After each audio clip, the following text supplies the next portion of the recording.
Hello student, कैसे हैं आप लोग। आशा करते हैं कि पिछला लेसन आप लोग ने कंप्लीट कर लिया होगा। आज हम पढ़ेंगे गृह व्यवस्था के बारे में। गृह व्यवस्था क्या है, देखिए सबसे पहले हम जान लें कि गृह व्यवस्था क्या है। किसी भी कार्य को सुव्यवस्थित ढंग से करना ही व्यवस्था कहलाता है।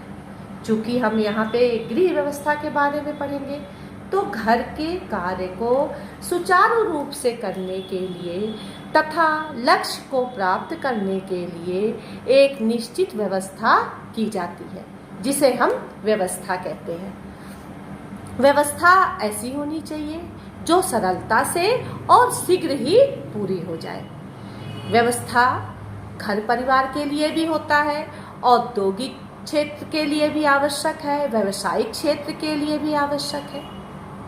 ठीक है, साधारण शब्दों में कहा जा सकता है कि घर परिवार की व्यवस्था करना तथा प्रबंध करना ही गृह व्यवस्था कहलाता है। अब आप जान गए होंगे कि गृह व्यवस्था क्या है।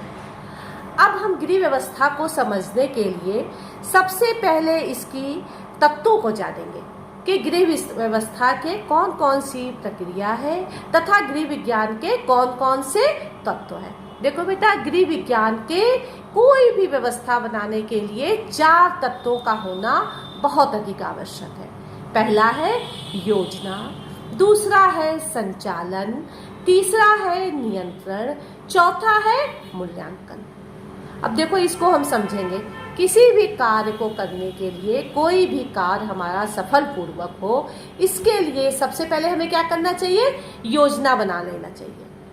हम जानते हैं कि योजना द्वारा किया गया कार्य हमेशा सफल होता है। तो हम कोई भी कार्य करें उसके पहले हम योजना बना लें। दूसरा होता है संचालन। अब देखो, हमने योजना तो बना ली, लेकिन अब इसको कैसे शुरू किया जाए, संचालन किया जाए इसका, इस पे ध्यान देना चाहिए कि किस आदमी को क्या काम हम सौंपें, कैसे इस कार्य को संचालित करें। तो दूसरा हम इसको संचालन करते हैं कि सबको अपना अपना काम सौंप देते हैं। तीसरा आता है नियंत्रण। अब देखो, कोई भी कार्य को हमने संचालन करने को तो दे दिया, और अगर उसको नहीं देखा, उस पर नियंत्रण नहीं किया, तो क्या होगा? सारे लोग उस कार्य को मनमानी करेंगे। इसलिए नियंत्रण का होना भी बहुत आवश्यक है कि हम देखें कि जो हमने कार्य को संचालन करने को दिया है वह ठीक रूप से हो रहा है या नहीं हो रहा है। नहीं हो रहा है तो उस पर हम नियंत्रण करें, कंट्रोल करें कि कार्य को सही रूप से किया जाए। देखो, चौथा होता है, बहुत महत्वपूर्ण पॉइंट है, मूल्यांकन का। मूल्यांकन क्या है बेटा? देखो, कोई भी कार्य हम करते हैं उसके बाद हमें देखना चाहिए कि हम जो कार्य किए उसमें सफल हुए या असफल हुए, कहाँ कौन सी कमी रह गई। तो ये लास्ट में काम का मूल्यांकन करना ये बहुत अधिक जरूरी है कि नेक्स्ट अगले बार हम वो कार्य को करें तो सफल हो। तो मूल्यांकन करने का मतलब ये है कि उस कार्य की जांच पड़ताल करनी चाहिए कि जो कार्य की हमने योजना बनाई थी उसमें हम सफल हुए या असफल हुए, या कोई कमी रह गई है, तो ये सबको हम आगे से ठीक कर सके।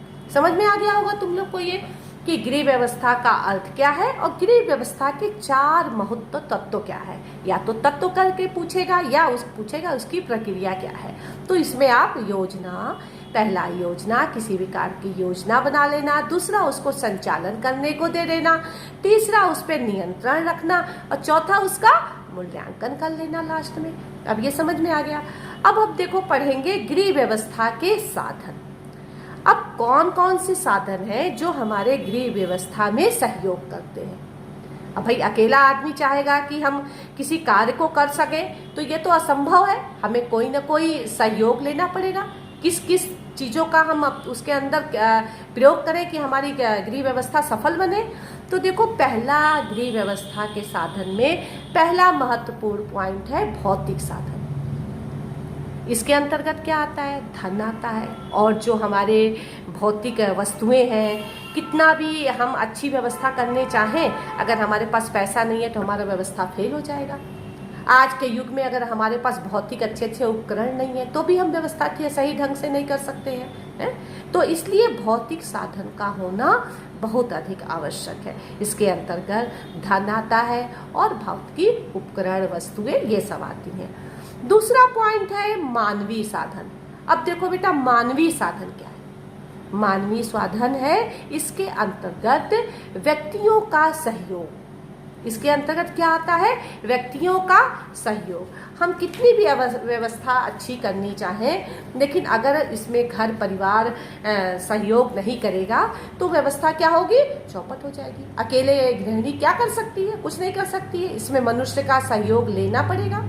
देखो, मनुष्य का सहयोग कैसे लिया जाए, इसके अंदर एक ये भी चीज़ बताई जाती है कि देखें, मनुष्य की किसी की रुचि खाना बनाने में होती है, किसी को रुचि घर डेकोरेशन में होती है, किसी की दक्षता शिक्षा में, मतलब शिक्षा वो शिक्षित होता है तो उसको पढ़ने का काम दे दे, किसी को जिसको जो कार्य हो मतलब कि रुचि के अनुसार, ज्ञान के अनुसार, दक्षता के अनुसार और शक्ति के अनुसार मानवीय साधनों को बांट देना चाहिए। तो बिना मानवीय साधन के हमारी व्यवस्था सुचारू रूप से नहीं चल सकती है।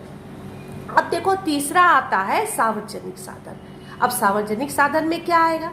सार्वजनिक साधन में देखो, मनुष्य घर पे रहता है, घर के कार्य करता है, लेकिन कुछ कार्य करने के लिए हर व्यक्ति को, सार्वजनिक मतलब सब व्यक्तियों को कहीं जाना पड़ता है।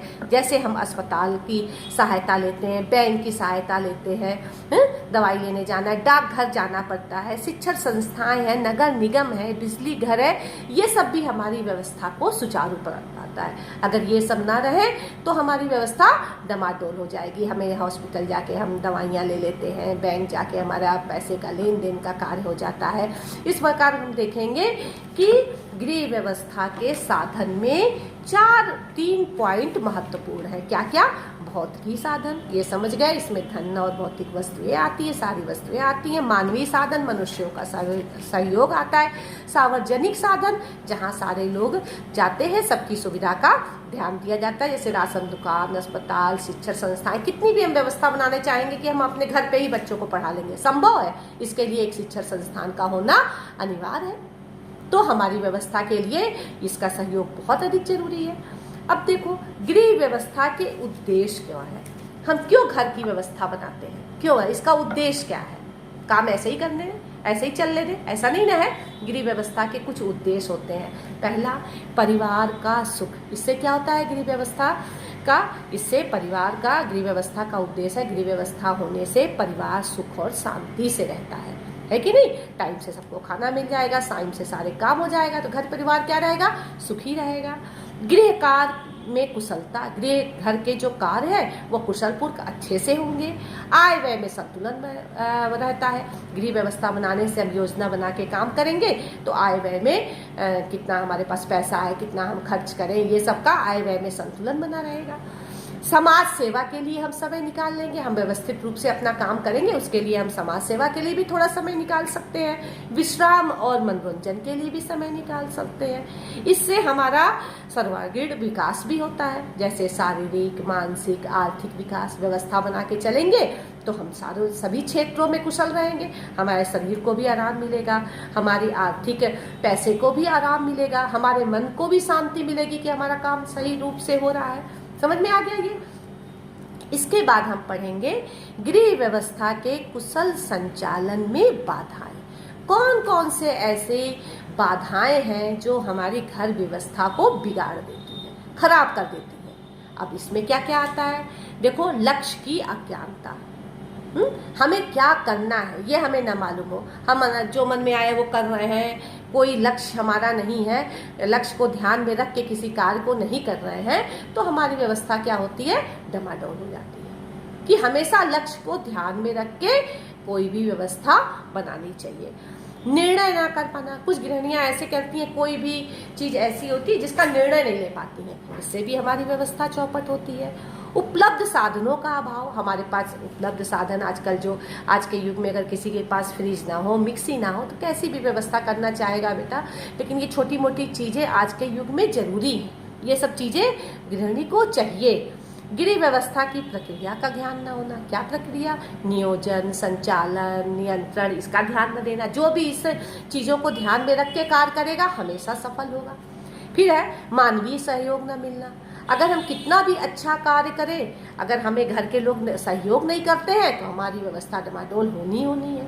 तो ये सारे कारण हैं कि जो हमारे गृह व्यवस्था को चलाने में बाधा उत्पन्न करते हैं। इससे हमको दूर रहना चाहिए। अब देखो, गृह व्यवस्था के मुख्य सिद्धांत क्या है? क्यों गृह व्यवस्था बनाते हैं? मतलब देखो, ये सिद्धांत को तुम उद्देश्य वाले पॉइंट्स को भी अपने भाषा में करके दे सकती हो, है कि नहीं है? ये दोनों एक ही होता है, थोड़ा सा बस बताने का ढंग थोड़ा सा अलग होता है। लेकिन फिर भी कार्य व्यवस्था, इसका मुख्य है कि हमारी कार्य व्यवस्था अच्छी तरह से चलती है, अर्थव्यवस्था सुचारू रूप से चलती है, श्रम की हम बचत कर लेते हैं, अवकाश और मनोरंजन के लिए समय निकाल लेते हैं। तो इस पॉइंट को भी तुम अपने भाषा में सिद्धांत के रूप में लिख सकती हो। ये दोनों करीब करीब मिलते हैं, बस लिखने का बताने का ढंग अलग है। हमने देखो ये सारे पॉइंट्स तुमको बता दिए हैं और इसका डिटेल जो है वो तुम किताब से देख लेना, या मेरी भाषा में समझ गए हो तो अपनी भाषा में भी लिख सकते हो। तो देखो बेटा, इस तरह से भी जैसे हमने नोट्स बनवाया है ना, सेम ऐसे कॉपी पे उतार कर लेना, और डिटेल्स जो है नहीं होगा तो बुक से पढ़ लेना, ठीक है? तो फिर तुमको डिटेल की कोई जरूरत नहीं पड़ेगी, या इसको समझ गए हो तो अपने भाषा में जब डिटेल करना विस्तृत क्वेश्चन में आएगा तो तुम इसके अंदर का डिटेल कर करके लिख लेना। देखो हमने और क्या किया है, इसकी जो अति लघु बेटा है, इसको हम बताए थे ना कि अति लघु हम सारे सॉल्व करवा देंगे, लघु से टेस्ट लेंगे, विस्तृत क्वेश्चन जो इंपॉर्टेंट है वही कॉपी में लिखने को कहेंगे, अन्यथा बुक से पढ़ लेना। बार बार उसको रिपीट करना, बुक कॉपी पे लिखने की कोई ज़रूरत नहीं है। तो ये अति लघु सारे क्वेश्चन जो तुम्हारे हैं इसके हमने आंसर इसमें लिख दिया, ये हम आपको भेज देंगे। तो ये सारे आप 6 क्वेश्चन है, इसका आंसर आपको मैं दे रही हूँ, ये लिख लीजिएगा। और दीर्घ क्वेश्चन में आपको ये 2 क्वेश्चन करना है। गृह व्यवस्था के उद्देश्य बताइए। तो देखो बेटा, गृह व्यवस्था के उद्देश्य जो है ये हमने यहाँ पे इसके पॉइंट्स दिए हैं। इस पॉइंट्स के डिटेल आपके बुक में दिए हैं, आप खोलना, ये सारे पॉइंट्स के डिटेल दिए हैं, उसमें से देख के आप इसको लिख लेना। और अगर किताब से पढ़ सकते हो तो कोई बात ही नहीं। दूसरा है इस क्वेश्चन दीर्घ का, गृह व्यवस्था के कुशल संचालन में कौन कौन सी बाधाएं आती हैं? अभी हम बताए हैं कौन कौन सी बाधाएं आती हैं। अब देखो इसके सारे पॉइंट्स हमने दे दिए हैं। कौन कौन सी बात? लक्ष्य की अज्ञानता, निर्णय न कर पाना, उपलब्ध साधनों का अभाव, गृह व्यवस्था की प्रक्रिया का ज्ञान न होना, मानवीय सहयोग न मिलना। तो ये सारे पॉइंट्स की डिटेल आप अपने मन से लिख लेना, किताब में दिया हुआ है, या तो किताब से देख के 2-2 4-4 लाइन लिख देना, या जो मेरा समझाया हुआ है वही वर्ड तुम उसको अपनी भाषा में लिख देना। अब ये लेसन तो आपको हमने कंप्लीट कर दिया है, इसको भी अपनी कॉपी में फेयर कॉपी पे लिख लीजिएगा। सारे नोट्स मैं अभी आपको भेज दूंगी। और नेक्स्ट चैप्टर हम दूसरे खंड का पढ़ेंगे, पहला चैप्टर। तो बाय।